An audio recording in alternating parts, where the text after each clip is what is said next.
my girlfriend and I are talking about being poly, and we are probably gonna break up, because that's just hard to talk about, let me tell you. So I get depressed sometimes, okay? I get depressed. One time I was depressed, I was at Whole Foods, and I found myself where I find myself when I'm depressed at Whole Foods, which is eventually staring down the heated rack of rotisserie chickens. Thinking, is this about to go down? Yeah. Make some noise if you've ever housed an entire rotisserie chicken out of depression, okay? It doesn't have to be a rotisserie chicken. It could be a loaf of bread. It could be a pint of ice cream. Yeah. When I was little, it was very tropey in chick lit and in films for a woman to have her heart broken and then she eats an entire pint of ice cream. I only realized in the past few years that I was picturing a gallon the whole time. A pint is the serving size, okay? If you're not housing an entire gallon of cream dairy, you didn't love him and I don't want to hear about it, right? So I'm staring at these rotisserie chickens, and to my left I notice the oldest woman I've ever seen. You all know this kind of, like, spine kind of the shape of an ampersand type of, yeah. She's using a walker, but she's somehow hanging onto it from below. Hey, look, we should all be so lucky, okay? She was at least 117 years old, yeah. To my right, I noticed just an empty man in a fancy suit, you know? Yeah, this is the kind of guy, his wife, he goes on a business trip, his wife says that their 7-year-old, oh, do you miss daddy? And the 7-year-old's like, I mean, sure, you know? That's the level of familial love that has been established in this home. And I said, gosh, here we are, 3 of the saddest people I've ever seen. What I gotta do is, I think I gotta write a song about it, and I did that, guys, and I'm gonna perform it for you right now. Gosh, whenever you're ready. Yeah, there's a little bit of smoldering there's just some time, so I'm just gonna smolder.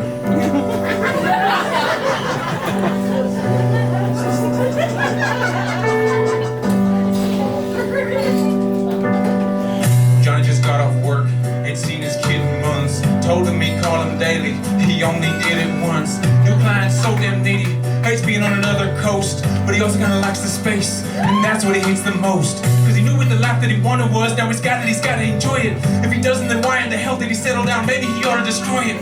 Maybe he ought to just go out and find a fuck whatever floozy will take him. Maybe he ought to just go out, meet the creator that made him. Maybe this moment will pass, maybe this moment's the rest of his life. Maybe he ought to stop being emotional, save all that shit for the kid and the wife. Maybe he's being too hard on himself, maybe just being too hard. Maybe it's time to admit it, left victim the second he let down his guard. But he knows he can't give in. So he drives up to that green sign again. It's a Whole Foods rotisserie chicken of misery. Fuck all my problems, I'll eat them over tonight. $8.99 for a personal poultry. I know it's for families, but honestly, mostly all these people just like me. Looking alone and cursed, we know we could do worse. Needing a Whole Foods chicken, hold up. Debbie's got a new ex-lover, but she doesn't know it yet. Right now she's trying to look pretty, trying to be his cute little pet. She's about gonna try to surprise him. She's the one who's gonna be surprised when she tiptoes into his bedroom, finds an extra pair of eyes.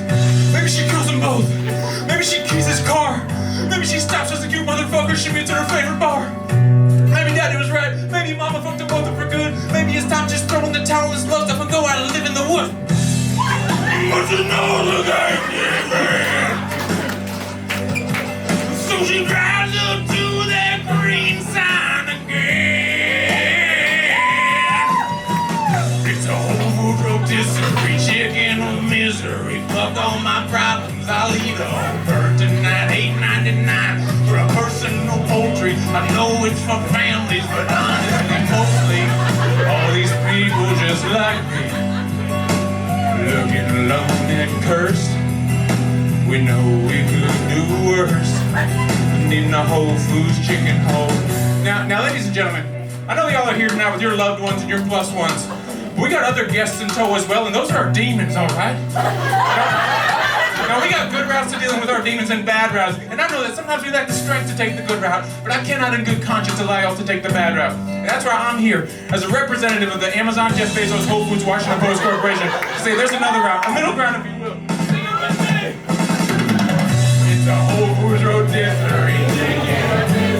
Fuck all my problems, I'll eat a whole bird tonight. $8.99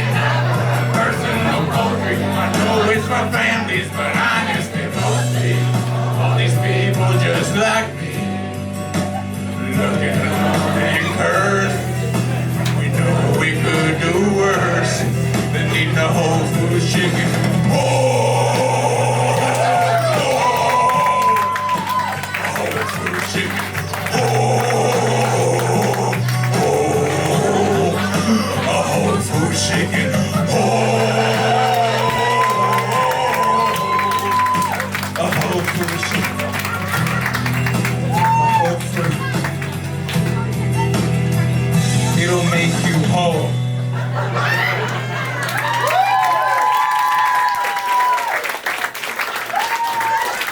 Now guys, one time I did a couple songs at a show, and I started the blurb for the second song, and there's a couple right in the front, and as I was getting into the second song, the guy said to the girl, "He's doing another one?"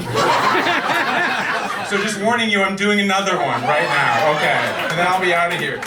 Make some noise if you have never heard of the Alabama poop train debacle of 2018. Okay, yeah, whatever noises you want. You can say what, you can clap, you can woo.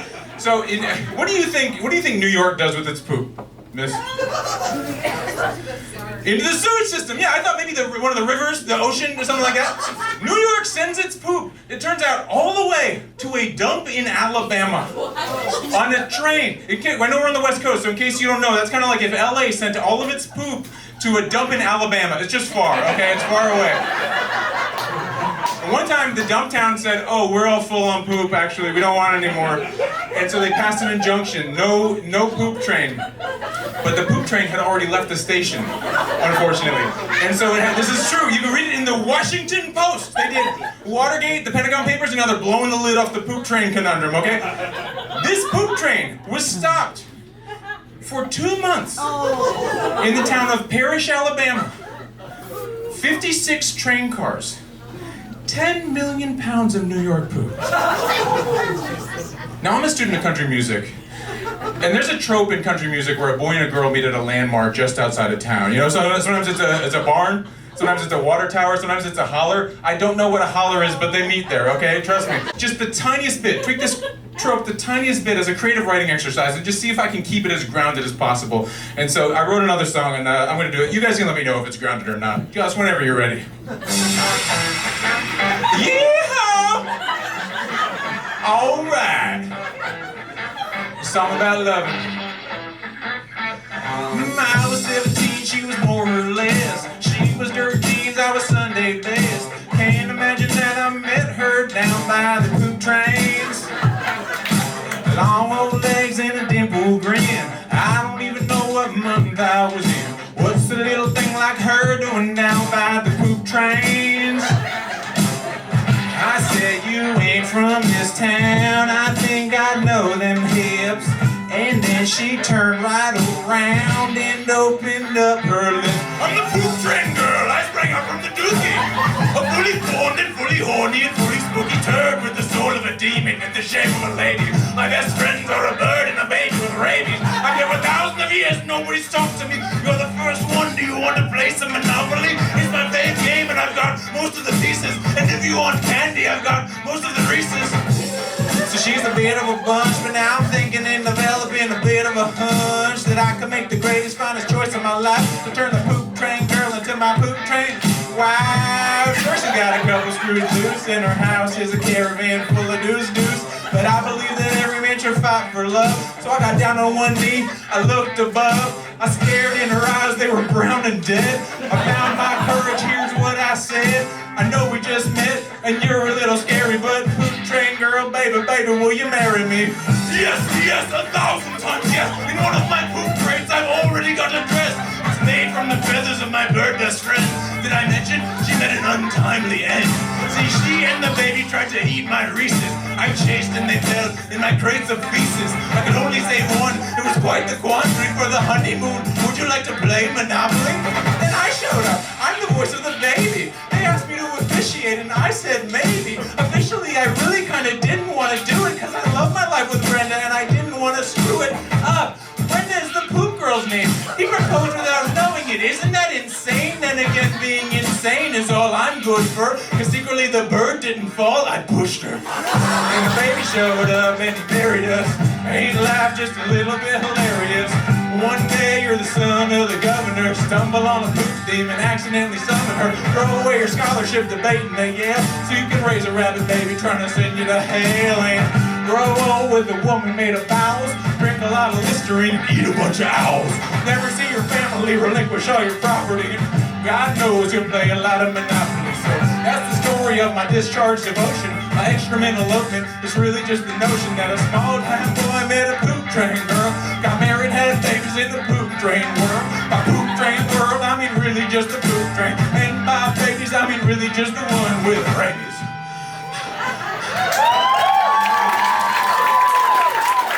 If you would like to know how that song was influenced by James Joyce's Dubliners, you can find me after the show. My name is Julian Stern. Keep it going for one of the hosts, Josh Edelman.